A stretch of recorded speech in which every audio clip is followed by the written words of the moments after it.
gangsters, 'cause we speak bold, ain't tripping on the haters. It could take freedom from a cold dead hands. We're locked and loaded for the last dance. 'Cause we're the new American gangsters, ready to die for this man.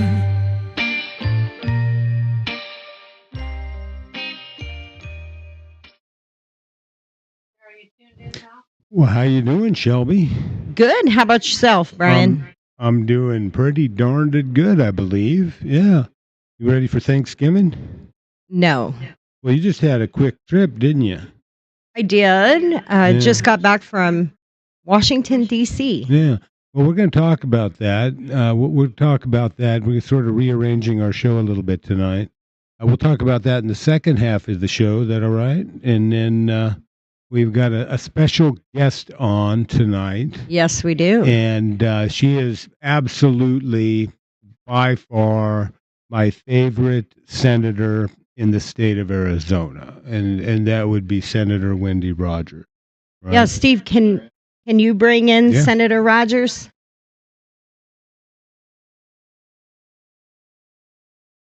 So while Steve gets Senator Rogers pulled in. Oh, there we go. Hello. How you doing? To be with you.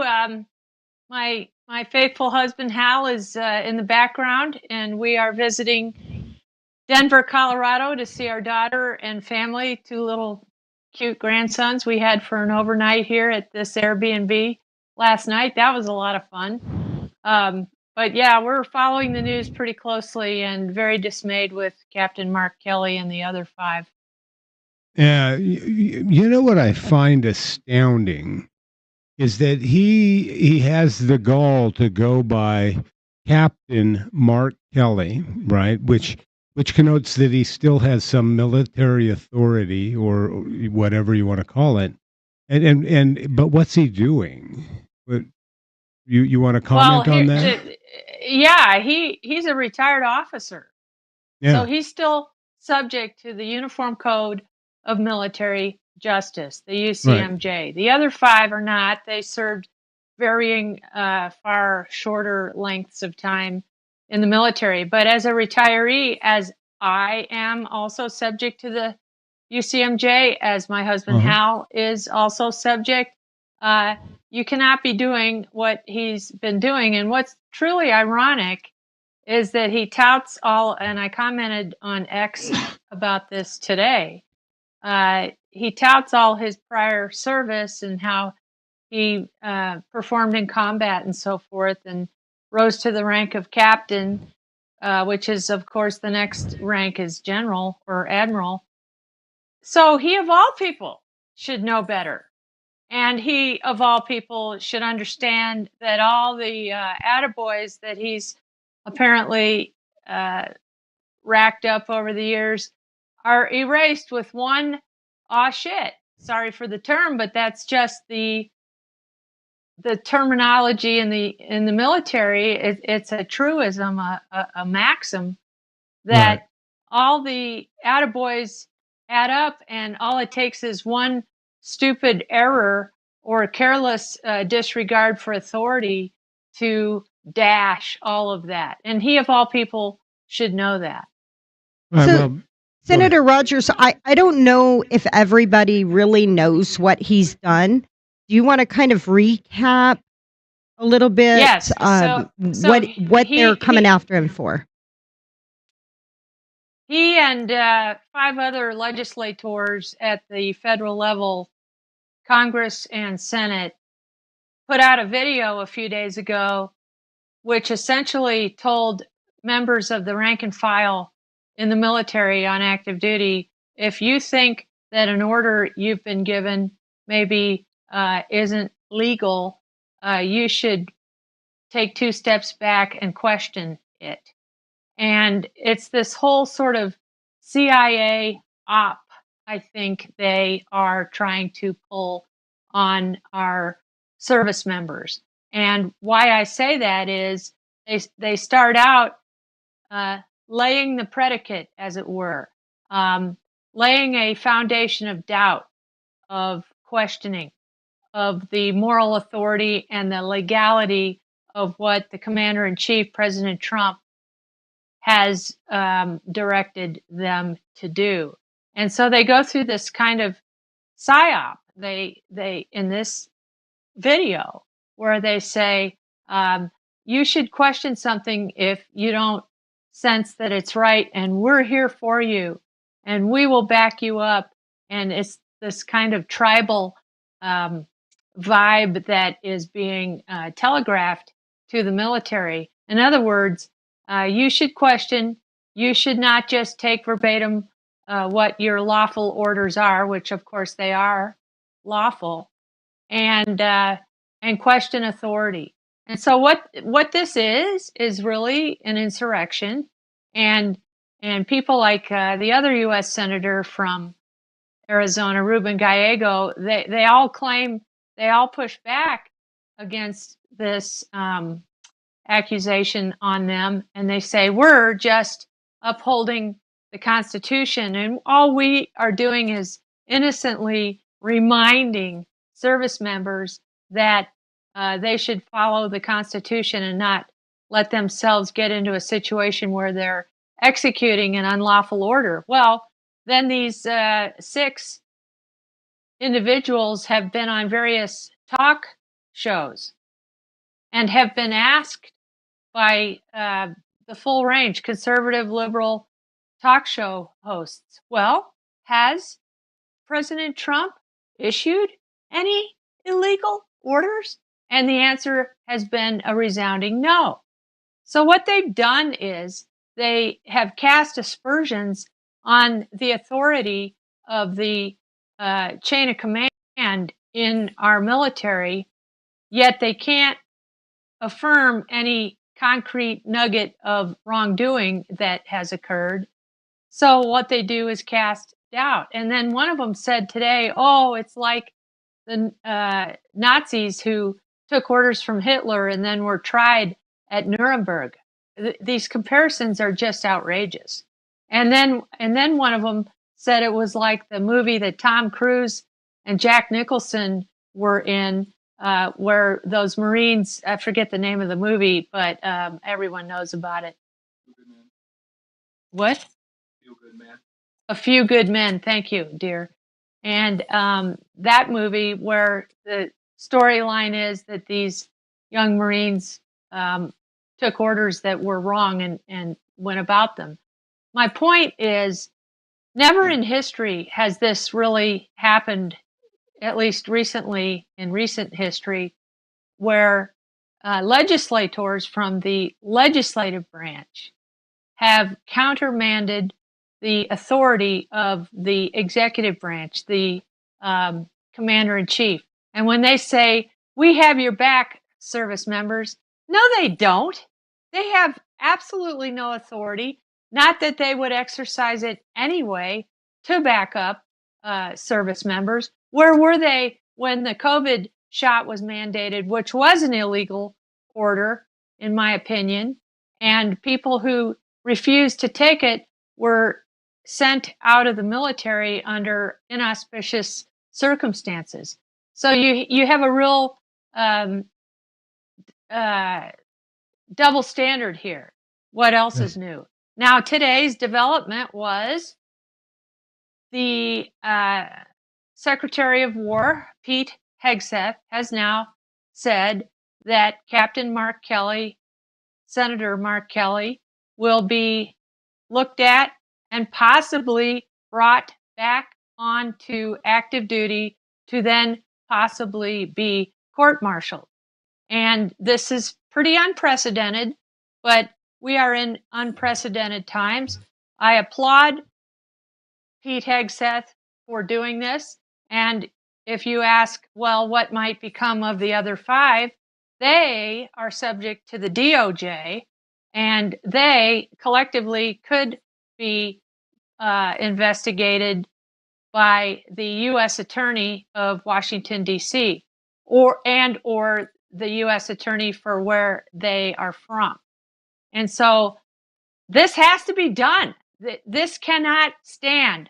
the way it is. The rank and file of us who were in the military, who are in the military now on active duty, I would say overwhelmingly agree with what I'm saying. And not only that, you have a real warrior ethos now that's finally being inculcated back into the military. And that's shown by recruiting numbers, which are very high, above the minimum. All the services are doing very, very well recruiting because we're getting back to a warfighting footing.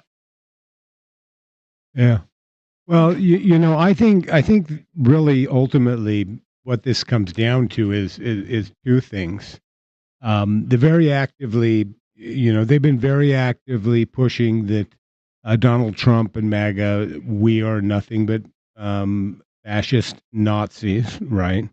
That's the theme they have pushed since 2016. Right. So they're building the theme that Right. we would support or endorse unlawful orders and that our president would issue unlawful orders. Right. And Mhm. so Mhm. really what they're really targeting, in my mind, the civilian population to make it appear as if Donald Trump is using the military against the American people in an illegal attempt to seize power, and that's what the whole ghost is.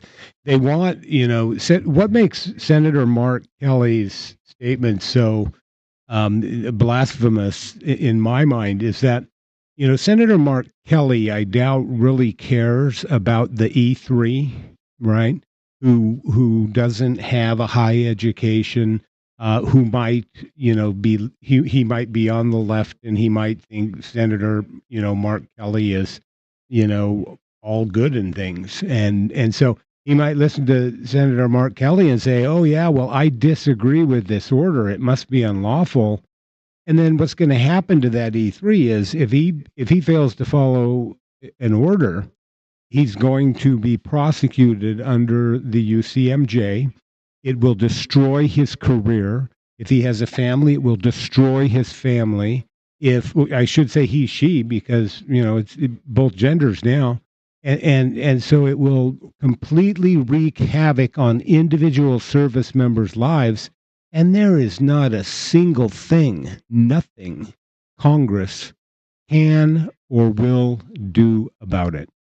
Is that Because they're correct? not in the chain of command, correct? Right. Right. Right. So, Right. so let me And ask you a also, I think question.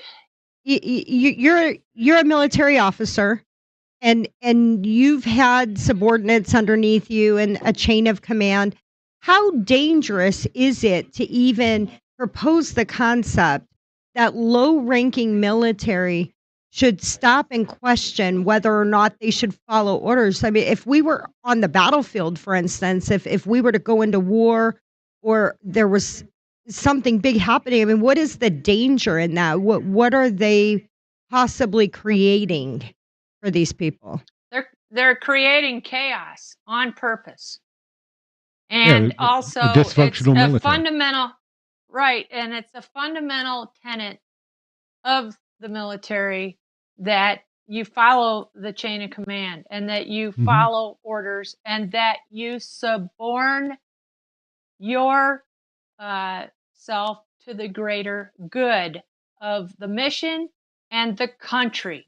And when you sign up and you take an oath, you suborn yourself to that mission, to your country. It's fundamental. So if you have this crack in the chain where, say, in my situation, I flew big, heavy transport jets with 200 troops in the back to forward areas of tension.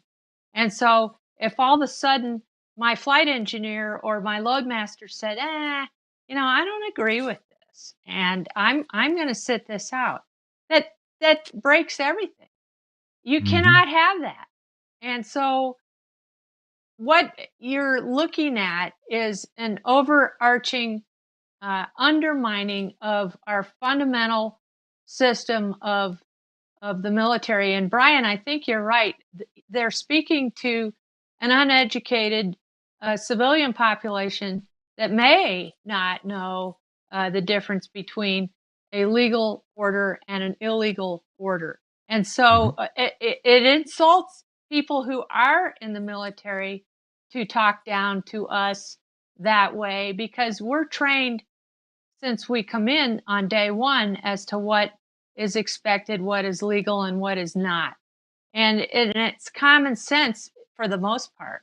So if this is allowed to stand, and I don't think it will because we have great leadership, but if it were allowed to stand, it sends a signal to not only our civilian population and our military, but to our adversaries, because PSYOP and human intelligence and signals intelligence and all this kind of thing, these are co-opted avenues that our adversaries utilize.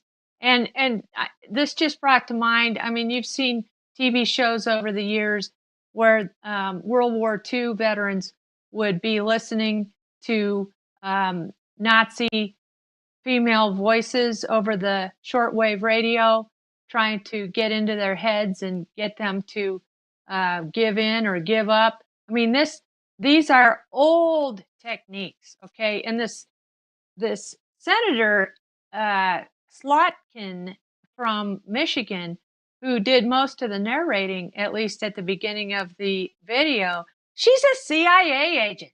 She knows exactly the steps to take to suck you in, make you doubt, and then make you disloyal.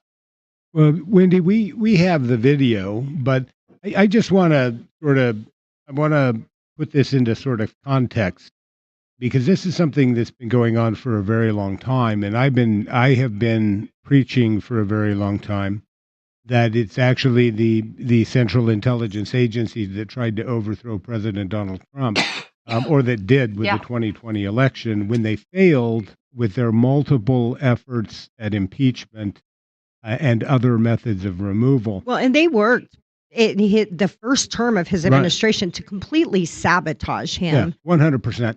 In fact, I would argue that Donald Trump should get another term because their unlawful abuse of authority and the military and the intelligence apparatus completely decimated his ability to really do much for the American people. And so I would argue he should get a third term for that, but that's just me. But that's another show.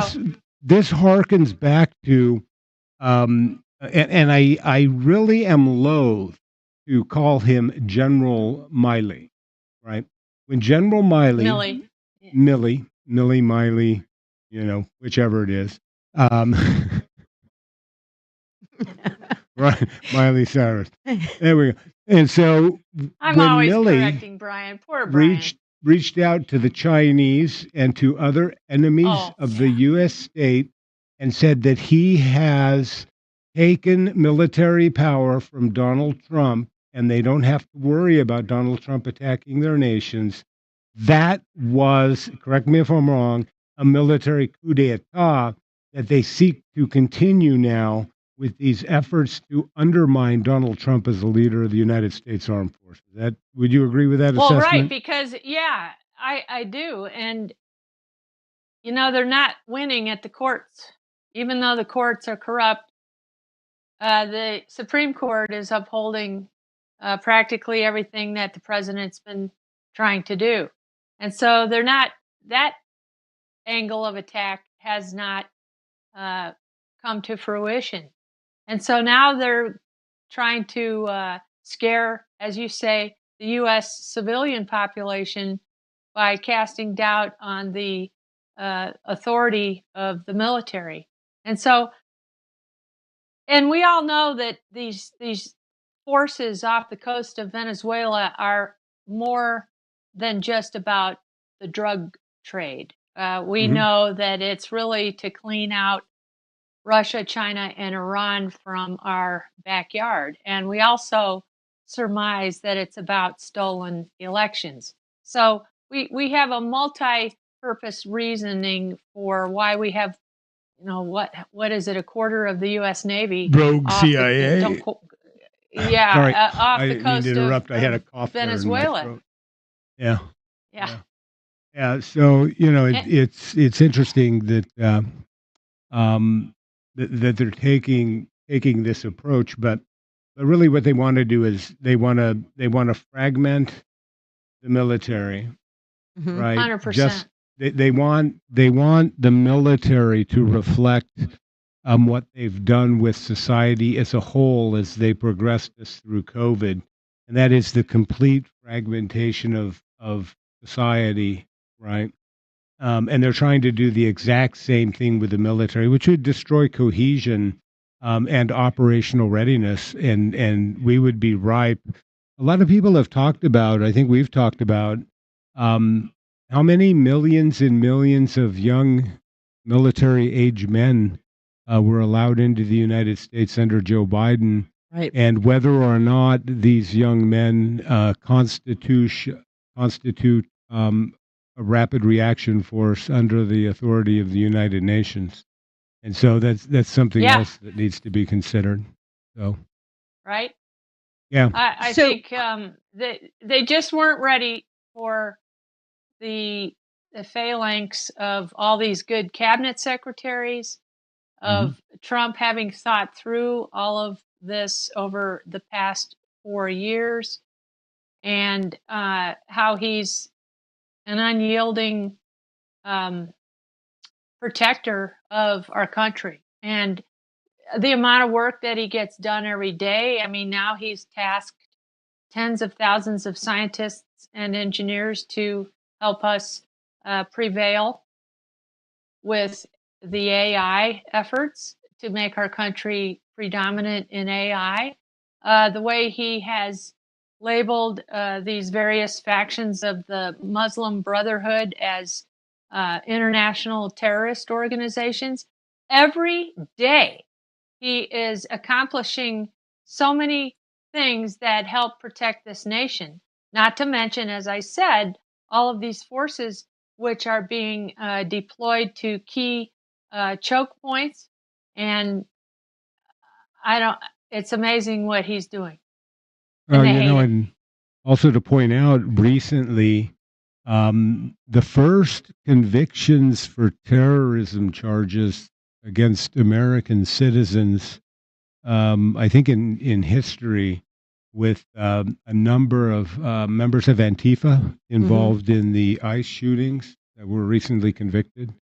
And so, Yes. Antifa is a terrorist organization as well. And so, I find it interesting, and- and Senator Rogers pointed it out. You talked about it. The fact that they chose to have a CIA right. agent front and Mhm. center in this video, because we've kind of talked about the fact the CIA should not and is not supposed to be operating in the U.S. Mhm. Yet when it comes to our elections, we see Right. with CISA and Right. CIS and all these agencies, they're using these CIA agents kind of as the front men Tactics.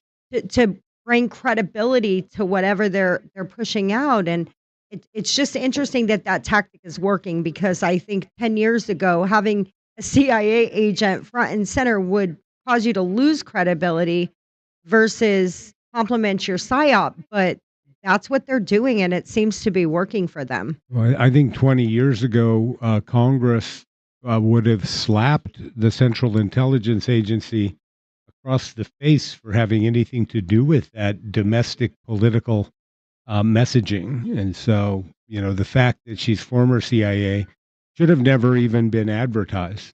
Right. But it was. Yeah. And that's problematic. Should we watch the video? Yeah, we have the video. We want Sure. to play it real quick. Sure. Yeah, let's Yeah. watch that video. Steve, Yeah. can you cue that up for us? I'm Senator Alyssa Slotkin. Senator Mark Kelly. Representative Chris DeLuzio. Congresswoman Maggie Goodlander. Representative Chrissy Houlihan. Congressman Jason Crow. I was a captain in the United States Navy. Former CIA officer. Former Navy. Former paratrooper and Army Ranger. Former intelligence officer. Former Air Force. We want to speak directly to members of the military And the intelligence community. Who take risks each day to keep Americans safe. We know you are under enormous stress and pressure right now. Americans trust their military. But that trust is at risk. This administration is pitting our uniformed military And intelligence community professionals. Against American citizens. like us. You all swore an oath. to protect and defend this Constitution. And right now, the threats to our Constitution aren't just coming from abroad, but from right here at home. Our laws are clear. You can refuse illegal orders. You can refuse illegal orders. You must refuse illegal orders. No one has to carry out orders that violate the law. Or our Constitution. We know this is hard and that it's a difficult time to be a public servant. But whether you're serving in the CIA, The Army, Our Navy, The Air Force. your vigilance is critical. and know that we have your back. Because now, more than ever, The American people need you. We need you to stand up for our laws. our Constitution, and who we are as Americans. Don't give up. don't give up. Don't give up. Don't give up the ship. Hmm. I would say that they are definitely strongly inferring that President Trump is issuing illegal orders and that he is a domestic threat. Yeah, he's a threat to the I mean, Constitution. I believe it was clear that that was the message they were trying to send. Yeah, that he is a And threat it's to the hypnotic. Constitution. It is. Yeah. They follow steps of hypnosis, and it's disgusting, and it needs to be adjudicated. I think he should be court-martialed, stripped of his rank, his retirement, and I don't know how that goes for his Senate position. I guess that would, I don't know, still be up to the voters. Is there anything constitutionally that would take him out of his seat if he's court-martialed? Well, and it's ironic that they have a member of the CIA in there, a former member of the CIA, which historically has routinely violated Americans' constitutional rights.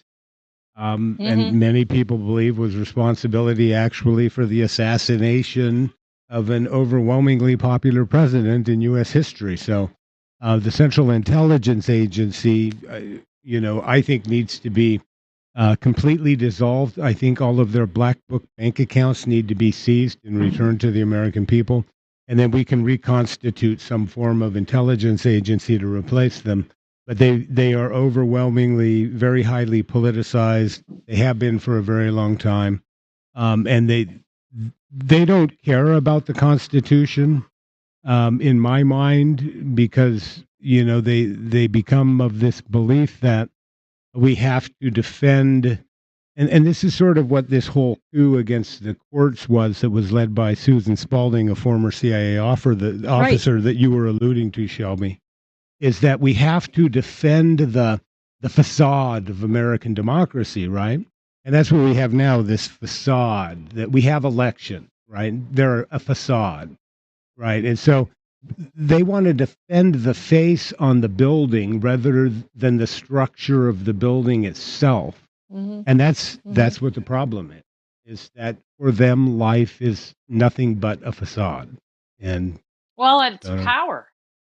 What's It's absolute. It's power that they're trying to protect that they have, and it's all based on power and money that supplants the power, and it's a bad place. And only Trump has figured this out, and I have every faith that he's going to dismantle the deep state. But boy, it's rooted deeply. very deeply. Most And I would definitely. venture a guess that there's a significant component of it that's been rooted in Venezuela for a long Yes, time. and Serbia, and so Ukraine. those two countries have the. I mean, I did not know until recently watching this testimony by these two intel guys that Lara Logan had on, but how close we came to maybe losing the 2024 election, but they squelched the ability to steal it in the nick of time. Yeah. And Well- you guys need to do a show on that too. Yeah, most. But the most military, definitely. you know, we're there to support and defend the Constitution of the United States, and that's the oath we take, and it's a lifetime oath. And I take it very, very seriously, to heart. I'm fifth generation career officer in my family, as are my two brothers. My older brother has three sons who are West Point graduates and stout patriots. Our son was a Marine officer. You know, this is part of my DNA. And when I see someone like Mark Kelly put his medals in a photograph on X and say what a war hero he was and how justified he is doing this, I only can think of one person, Benedict Arnold. Hmm. He did have a lot of medals. Mm-hmm. Well, And so when you have someone who says, I have been a great performer and so I deserve to do this, no, you don't.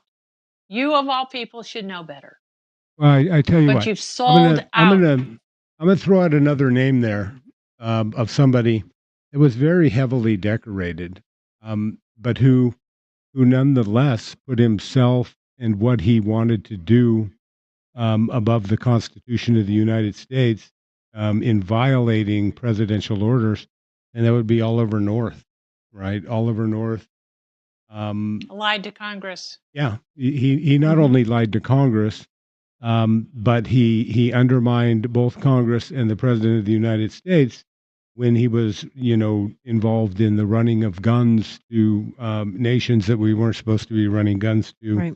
And so, just to sort of show that this issue isn't really a partisan issue, you get people both on the left and the right that are violating, these rules and norms, and so, Oliver North is an excellent example of somebody who's actually violated, his oath of office. And what happened to Oliver North? Right. Right? He became nothing fairly fast, did he not? Yeah, and you know what? You just brought something to mind. These 6 legislators are doing really what they're accusing soldiers of doing. Uh-huh. They are violating the norms as the ends to justify the means. And this is classic projection.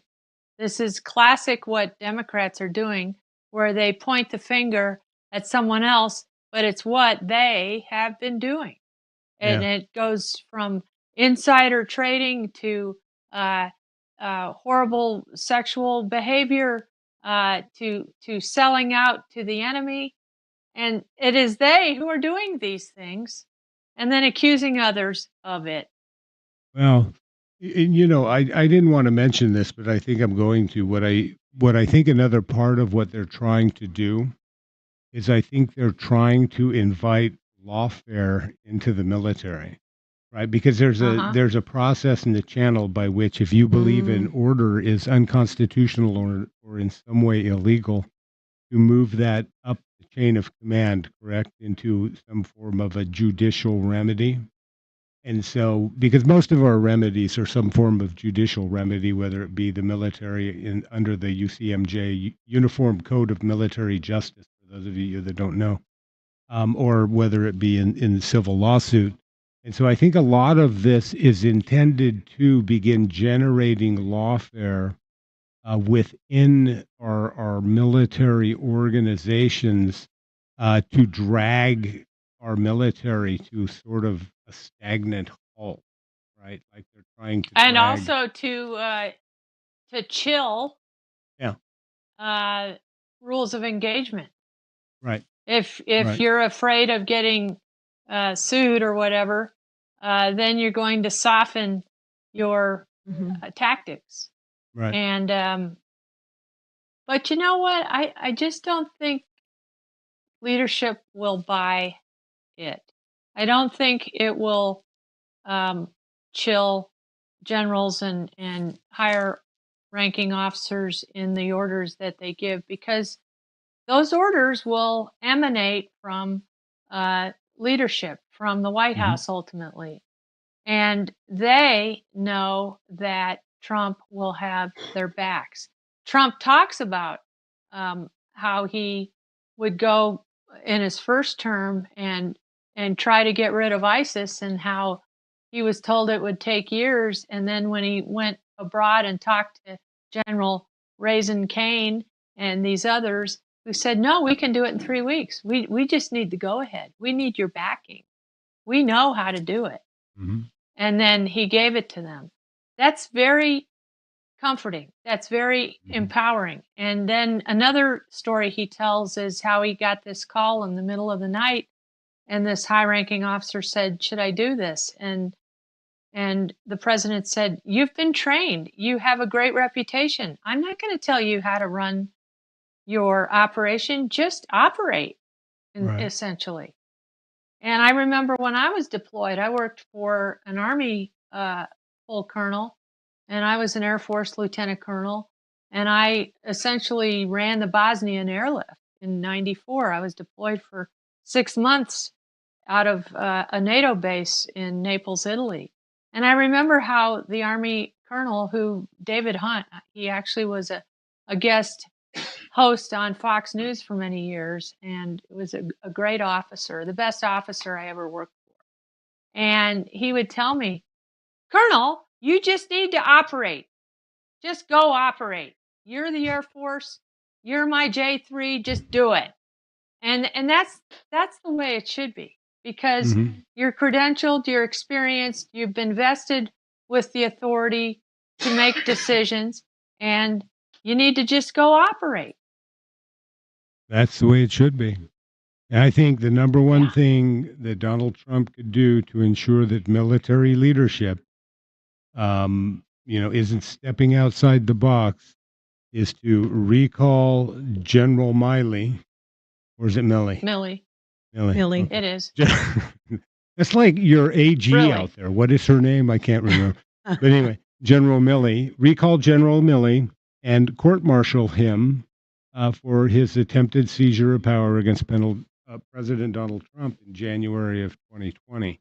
And sure, Donald Trump's tenure was short at that period of time, but you do not seize power from a sitting president and alert your enemies that you have in fact done so, because that's the number one thing that makes the United States of America a banana republic. When the military thinks it's smarter than we the people elect, then our Constitution is done. Right. We are a civilian run military, and that makes us unique. And that's part of our constitutional republic. Our secretaries of our services are not uniformed. They are civilians. The Secretary of Defense is a civilian. This is intentional. This is what our founding fathers wanted. And so, and a lot of times the Secretary of Defense is not even former military. I'm glad that Pete Hegseth is. But yeah, this is Trump's chance, Hegseth's chance to set the record straight. Right. Well, thank you so much for joining us, Senator Rogers. Do you have any final thoughts or wrap-up words, or do you want to share with the people anything maybe exciting we can expect in Arizona, or anything you want to close with? I've got a lot of bills cooking. I'm pretty proud of. I've been working with my rural district to try and get a lot of road projects started. These are maybe not so glitzy of issues, but they excite me because they're near and dear to my heart. So I'll be running all my cryptocurrency bills again. And we have I just talked to the president of our Senate today. I'll be running a couple of very important judiciary bills he's having me lead on. I think it's going to be a very fruitful session. I'm more sort of emboldened and excited about it than I've been in years past, maybe because I've been around longer now and I sort of feel like I have more impact. But I wouldn't discount Hobbs because it's an election year and that could have um, unforeseen circumstances with her. She may actually sign off on some of these bills. She vetoed 12 of my bills last year, which I think was a legislator's record. She actually signed 3, which was a record for me. But we just cannot let up on the gas. We have to be forceful and hold her feet to the fire as well as May's. I think they're both in some very hot water.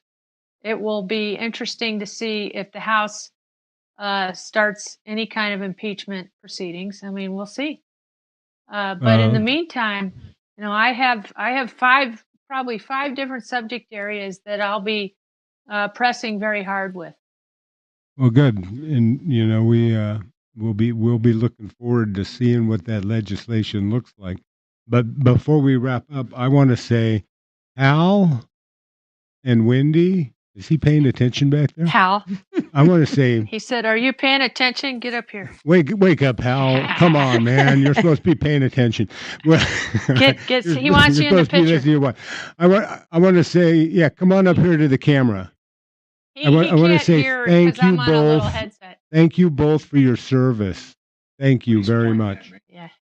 Yeah, Thank We you. appreciate it. Thank you for your service, Brian. not Very a few people problem. knew he was a badass warrior in the U.S. Army. So Yeah, well, I don't know that's, about badass warrior, but we had yeah, fun. you won those So, endurance contests and everything. yeah, And yeah. for the listening audience, Brian is a great hiker, and so he humors Hal and Wendy. And we go on these hikes and discuss all kinds of things, and we bring the puppy, and I have my stick, and we just have a great time, and we share all kinds of stories, and Mhm. we love Arizona. And do follow me on X, Wendy Rogers AZ. I light it up pretty bright in the evenings. Yeah. Well, and thanks for coming tonight. We appreciate it. Always good Enjoy to see you. Okay. enjoy the kids and the Well, but- grandkids. Have a happy Yeah, well- Thanksgiving. And I've got a Happy 12 miler for you Thanksgiving. both when you get back. We're ready. So, all right. We're ready. Good night, guys. Be Okay. blessed. See ya. Okay. God bless America. All right. Well, Shelby, so now we're going to talk about We the People USA Alliance, right? You went to Mhm. Washington, D.C., correct? Yes, I did. How long were you there? Got in on Sunday, stayed till Wednesday, so Yeah. 3 days. That's probably long enough, isn't it? It's more than enough. The armpit of America, Washington, D.C., the swamp, truly the swamp. People, if you've never been to Washington, D.C., and you've never had that experience, you really should, because everything you kind of feel about D.C. and the news, when you watch it, you listen, you physically feel it when you Right. step into D.C. Right. It's just a heaviness, kind of. Yeah. Like everything shifts, and you can feel all of the Mm-hmm. corruption just seeping Right. through the cracks. But I mean, it's a beautiful city. Yeah. And I've talked to some people that we know and have worked with that have gotten jobs in D.C. recently. Mm-hmm. And, I asked them what it's like in terms of swampiness, and most absolutely hate it because it's. We've talked about it before, right? Mhm. All of these deeply embedded bureaucrats go out of their way to try to make the administration look bad or to stymie or to slow any type of change whatsoever that's being pushed by the administration. So Donald Trump's got a lot of work to do, and he's got about 3 years left to do it. Yeah, So, absolutely. not And much it's time. not like in the movies, right, Brian? I No. mean, you can't see who the good guys are and the bad guys Right. are. So Right. it's like a constant game of whack-a-mole. Mhm. You Right. have all these bureaucrats, policy directors, and people kind of Right. floating in and out, and And it's very, very true what they say, money buys influence in Right. DC. So oftentimes you'll see these lobbyists in these big groups and they buy a seat at the table Right. to have their legislation heard or to stop legislation from Right. being heard. But Right. it was a good experience. I worked with Project Secure Elections. hmm And what we did is we took reports, election reports from 12 different states, coast Right. to coast. We had California, Nevada, New Mexico, New York, Arizona. hmm Trying to think of the other ones, Georgia, Pennsylvania, Wisconsin. And I'm so sorry to anybody listening that was part of this. I can't remember all the states, but there were 12 states represented. And each state election integrity group who have been on the ground. I mean, these Right. aren't just pop-up groups. They're groups similar to ours Right. that have been in the fight for a long time. Mhm. They understand what's going on, and they've put a lot of time, effort, and energy into learning about our elections and securing them. And so we built a binder. It was 650 pages of reports from these states Right. outlining some of the core issues with elections from coast to coast. And then we took all of the evidence files and put them on a flash drive. So I would say with the evidence files and the printed reports and the summary reports, it was probably over 1,200 pages Right. or more of information Right. and exhibits. And we delivered that to some of our congressmen and talked to them about what we found the systemic issues were. It was really interesting to read these different reports as they were coming into me and see how synonymous it is, Brian. Right. So, we're very invested in Maricopa County and we understand the issues here, but you could easily take many of the reports that were sent in from the other states Right. and substitute their state or county Mhm. with Maricopa, Mhm. and nobody would know the difference. Right. This isn't just an isolated issue that we're dealing with and facing. And, with 12 states represented and I believe at least 36 counties, it's pretty telling.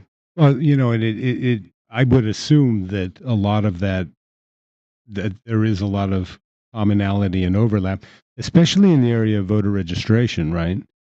Because it was Susan Spalding, former Central Intelligence Agency, who sent her team to study everything about elections before, this coup against Donald Trump in 2020.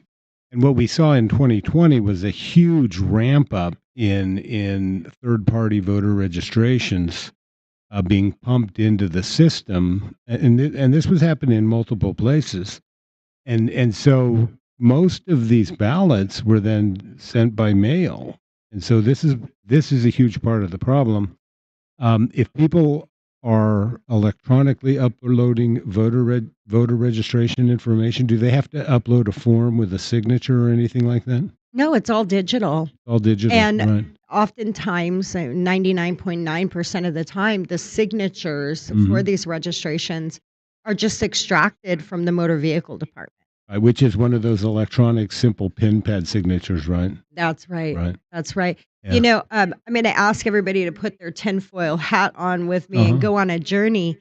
I'm pushing really hard, and I have been for a long time. You know this, Brian, and it's something our organization has been really outspoken about. The 1993 NVRA or NAVRA Act, the National Voter Registration Act. Right. It was supposedly put in place in 93 to protect a person's right to vote. Now, I don't know about you, Brian, but I'm pretty sure everybody, regardless of race, creed, and religion, was able to vote prior to 93. Would you agree? I would agree with that. Okay, so the purpose of the 1993 NAVRA Act, in my opinion, it was designed to create the fraud system that we are living in today. Right. It was a building block to take us where we are. There are things in that law that require states to do things that are incredibly harmful to our election system. Right. not only are they bloating our voter rolls in excessive ways, Mhm. they have laws that prohibit states and municipalities from actually cleaning those Right. voter rolls.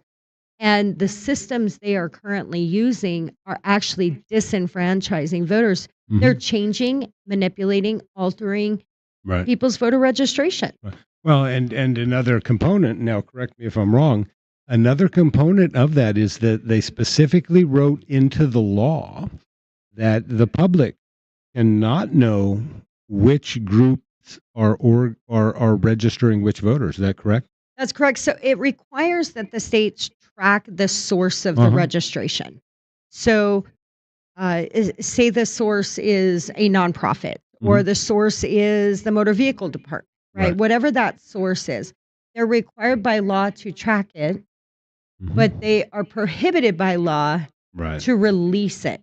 Right. So there's no actual public oversight allowed.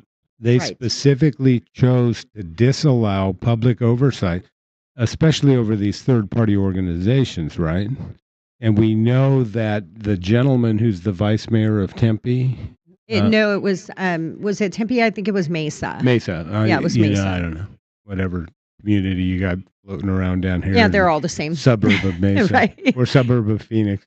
But he was running an organization that now people are being charged with crimes in Pennsylvania for 2024, right? For voter registration fraud in 2024 in Well, Pennsylvania. Right, but what's interesting, Brian, is that same organization was already under investigation from 2022. Right.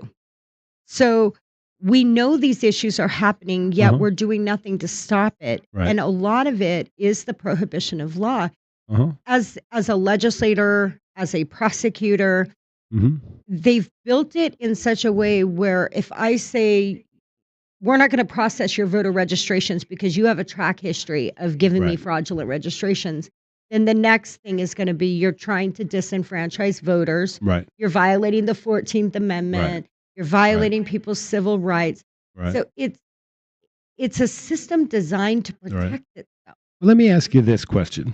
In the 2024 election, on the last day to register voters, didn't groups dump like 60,000 voter registrations on the Maricopa County recorder? Oh, yes. And this is nothing new. And weren't many of them for like cartoon characters?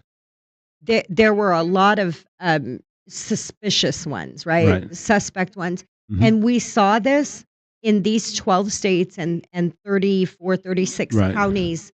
We Does- saw this across the board, large dumps of voter registration at the last minute. Does Maricopa County have a county attorney, or what does she do all day?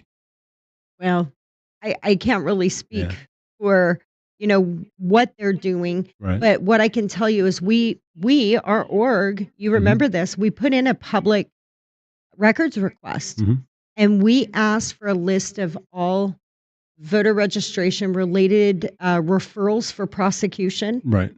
And I'm pretty confident that their response back is there is no such responsive record. Now, if I submitted to the county recorder a voter registration record that portended to be for Donald Duck at X address in Maricopa County, and there is no Donald Duck at X address in Maricopa County, wouldn't that be me intentionally seeking to fraudulently register a non-voter or a non-person in Maricopa County? Well, that would be my interpretation Right. of the law. Right. But again, there is zero prosecutions that are taking Right. place.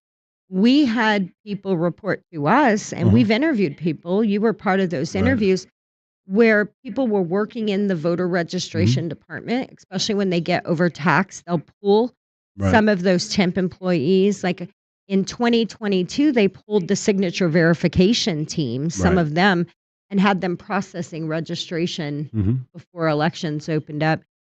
And they're not allowed to reject them even when they believe they're fraudulent. Right. And so again, what do we do about this as a society if we do not change the laws? We Yeah. have to make the laws catch up with the time we are living in. I agree. And it's ridiculous that they're not Mhm. referring him for prosecution. It's absolutely asinine. And you know what would be an interesting thought, and what I think really needs to happen, especially in big counties like Maricopa County, where your voter rolls are way out of control because nobody has maintained them for decades, right? And especially with the rapid growth that Maricopa County underwent 2012 to 2020.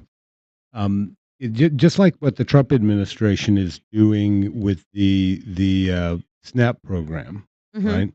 They're going to clean the rolls. If you want SNAP, you got to reapply and prove you qualify. They have to do it. Right. There is no other way we can clean our Right. voter rolls Uh-huh. unless we wipe them clean Right. and make everybody re-register. There's Yeah. just no way. Yeah. And it's a simple thing to do, right? If you want to vote, you go register to vote. Absolutely. Right. If you care about voting, you go register to vote. There will still be third-party NGOs, these non-governmental organizations floating around out there registering people to vote. But we need something systemic that says, yes, if you submit fraudulent voter registration forms to us, just like, right, that one guy, affiliated with TPUSA who was just convicted. He pled guilty to 2 counts of forgery on his Petition on petition his signature. petitions. Right. Yeah. And so, why is he convicted, but we have people that are submitting fraudulent voter registration forms that nothing ever happens to, Right. right?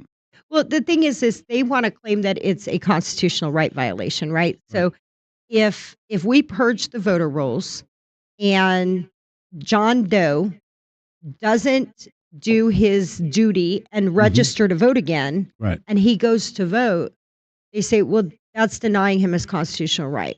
Mhm. That is violating some kind of right. But it's interesting the hypocrisy and how all of that works, right? Right. Because a driver's license, you have a right to drive, but you have things you have to do in order to drive.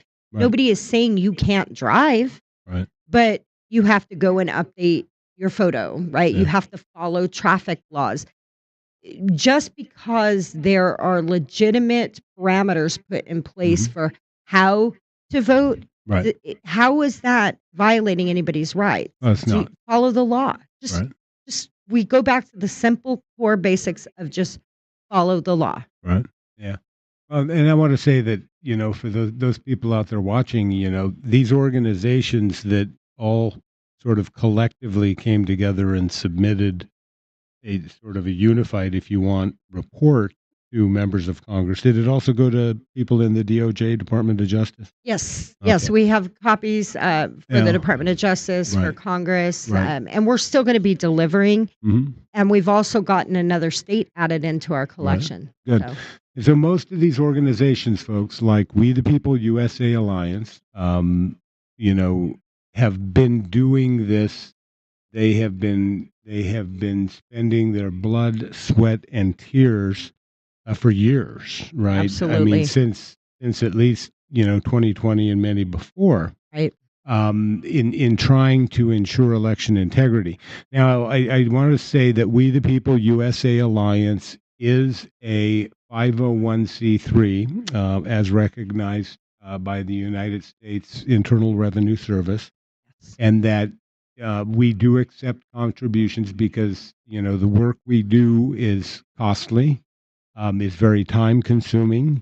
Oftentimes, it takes a lot of technology. It takes a lot of human input, and so the more you can give to us, the more we can give back to you by giving you a tax advantage, right? And Absolutely. So it's 100% tax Right. deductible.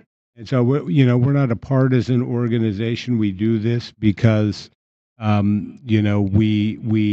we love election integrity. We love more so that we get, as a repertorial organization, we get to ensure or play a role in ensuring that our government functions under the law.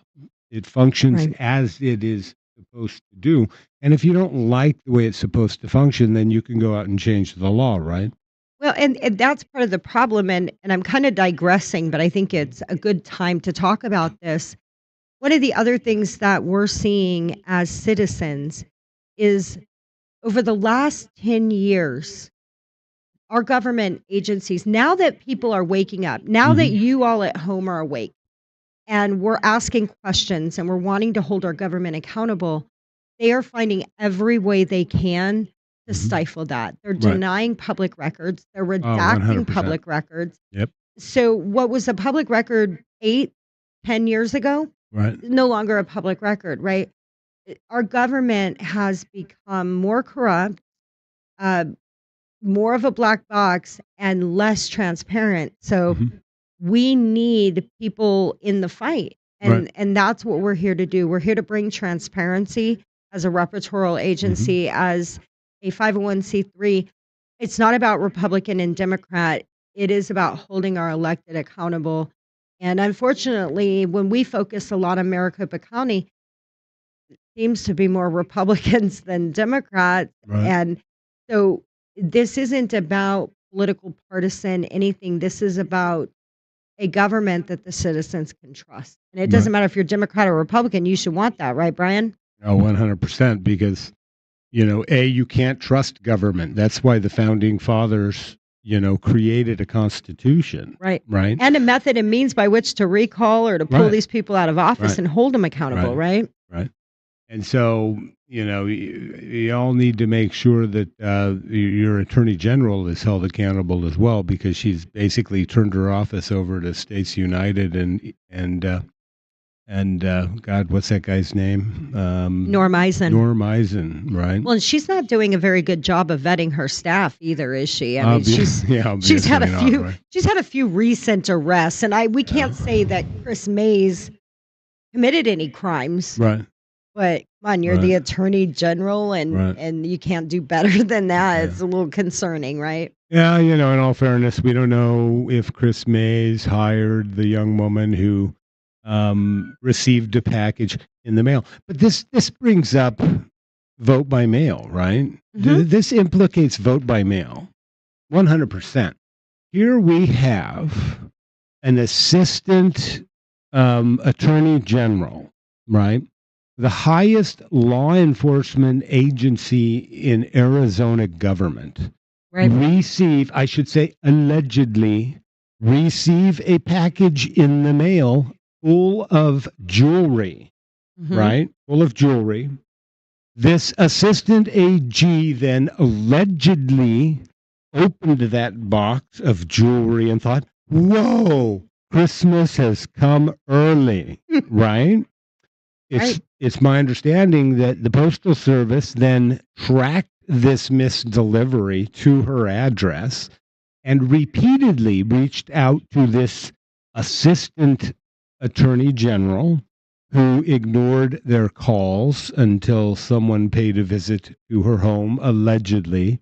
This is all allegedly because, But Brian, that can't happen with mail-in ballots, no, though, because right? it would blow up once it was open, right? Or catch on fire. If you weren't the Right. voter, it would just disintegrate. Right. You can't steal Right. someone else's ballot, surely. Yeah, and so the whole point, though, is if an assistant AG, the highest law enforcement office in the state of Arizona, is willing to open somebody else's mail and steal their stuff, why aren't people not even in that capacity of ethics and morality?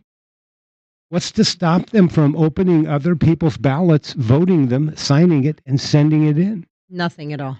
Absolutely nothing. Nope. Right? Other than Nothing. signature verification, we're going to have to do a show. We're going to have to look at some numbers, Chris. Chris, we need numbers on the last signature verification go around, because I have been seeing, the cries from the left, right, on Twitter. Well, when The left is going freaking mad. somebody called me and said, "Did you see the post?" And it's not the it's I can't even say it's the left. I mean, you've Right. got what's his name? The chair of Maricopa County Board of Supervisors. He's a Republican, right? Is he? Yeah, they're all Republicans except for one. Yeah. And he's out there saying, we went from a 0.01% ballot rejection to a 0.08%.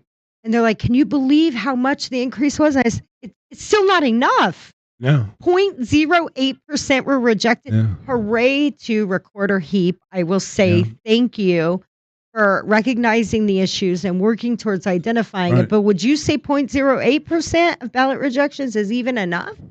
Well, I don't know. Let's see. We would have to do the math on that. Chris, you're good with math. You're an engineer. If we're talking a presidential or congressional election, 0.08%, did you say? 0.08% rejection rate. Yeah, if there are that many fraudulent ballots, is that enough to overturn a close race? Huh? Right. So 0.08%, it could on a legislative race, a Let's say school we have board race. a million ballots. Right. What's 0.08% of a million? 0.08% of a million, right? That would be Should be pretty easy to do. 8,000? Is that 8,000? Roughly?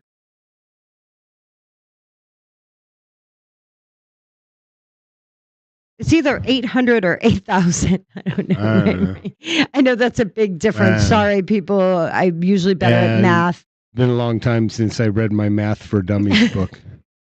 Right. Math for Dummies. But the point I went to law is, school, not math school. why are they screaming about this? Right. I mean, why are they angry that our recorder is doing his job? Well, And how many? 160,000. If there were a million ballots cast, 0.08 would be 160,000? No, that can't be. That can't be right. Out of 2 million. Okay. Yeah, that's Okay. I mean, that's more than enough to overturn races, isn't it? Absolutely. Yeah. And 30,000 is more than enough. Yes, Steve, 30,000 right? is more than enough. And so, it's a start, but everybody likes to talk about Arizona being a voter ID state. Mm-hmm. If you're on the permanent early voting list, it's not Evel anymore. What is it? The AVOL. Active. Right. They early changed voting the name. list. It's kind of like when Datsun went to Nissan. Right. Or when Dominion went to Liberty Vote. Right. So you have this crappy car made by Datsun. And then when they finally got their act together in making cars, they changed their name to Nissan so that they could, people would buy their cars. Right. Right. But it's still kind of a crappy car. Right. It's just with under a new name. Right. Just a new name. And so, what was I saying? It's still enough to overturn elections. But if Arizona is not a voter identity state, if you vote by mail, 1,500? 1,600. 1,600, not 160,000. Right. Oh my God, our engineer and his math. Shit, we're going to slap you around after this show. We're going to take you out. We're going to take him outside, tie him up, and let him lay in the water sprinklers. But anyway, still, if you got a close election taking place, but Arizona's not a true voter ID state, is it? No, it's not. You get some left-wing NGO, register a voter, and check the box, I want on AVOL, right? Then they're some way checked. I don't know how, how they're checked. You guys, this part of the report, right? That many of these are processed in the middle of the night. Right. So these voter registration forms are being processed in the late hours between 10 p.m.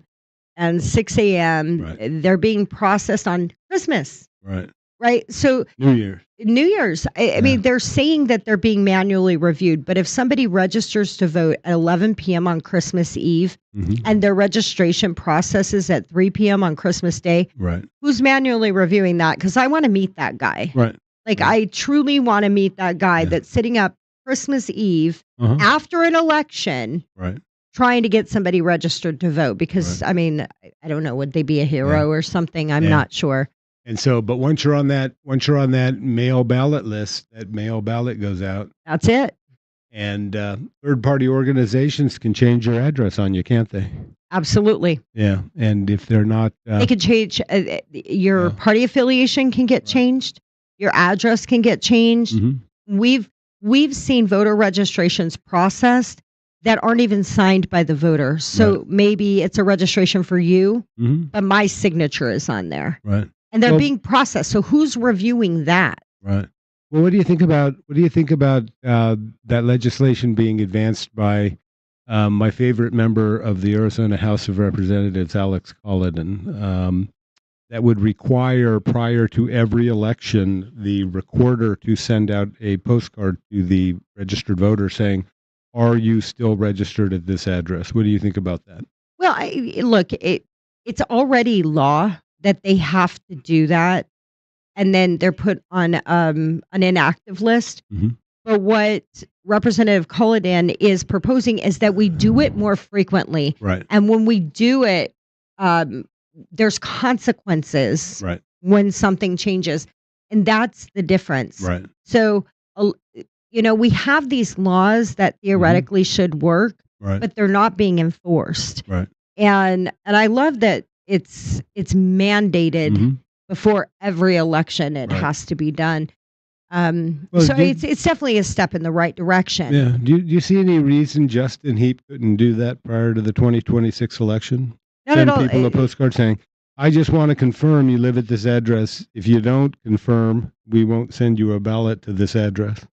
No, it's in full compliance of what's required on the NVRA. If Mhm. somebody, if mail gets returned or if there's no Right. response or a suspicion that they don't live there, Mhm. their mail-in ballot can be put on hold. They go Right. off the active early voting list. Right. I love what Representative Cullinan is doing though, Mhm. because it's a mandatory response. Right. See, right now it's passive. Well, and that's So what I mean. It's only if it comes back. And what Representative Cullinan is saying is you have to make a positive action to Right. receive your mail-in ballot. You Right. have to take an initiative Mhm. and actually affirm Right. that you should get a ballot before we're going to just send it to you automatically. Yeah, And I think and- that's huge. And my question is just that for Justin Heap. Is there anything in Arizona law that you know of that would preclude Justin Heap from doing just that? Sending everybody a postcard in advance of the election saying, "Please confirm that this is your accurate voter registration address," and informing them, if you do not confirm by X date, you will be temporarily removed from the active voter registration list. You will not be disenfranchised. You can still vote Right. in You can still person show at a up and poll, vote. Right? You can Is still there- show up is and there vote. anything preventing him from doing that you know of? That's a really good question. It is. We're going to have to look into that. Yeah, we'll have to look into Yeah. that. I don't believe so. I don't believe so. Yeah. But without the law Mhm. change, I'm sure it would wind up in some kind of litigation. But Oh, probably. let's look into that and see, because Be- there are things that the recorders can do that they Right. choose not to do Right. simply because they want to stick with the status quo or because people tell them they can't do it. Right. And I like that recorder he is Mhm. actually taking some for lack of a better word, some positive momentum or positive steps to try and Right. help secure our election with what he has available Right. to him. So I think we should look into it. And, Yeah. and if there's nothing prohibiting him, maybe Mhm. Rep. Cullinan should give him a Right. call. Right. Say, hey, let's Well, try you- this out. Yeah, and especially with the war, the Board of Supervisors is waging against him. Mhm. Yeah. So Well, anyway, I think interesting show. We got Yeah. a lot going on in the country Mhm. right now. yeah. And man, I never thought I'd see a day that you would have Mhm.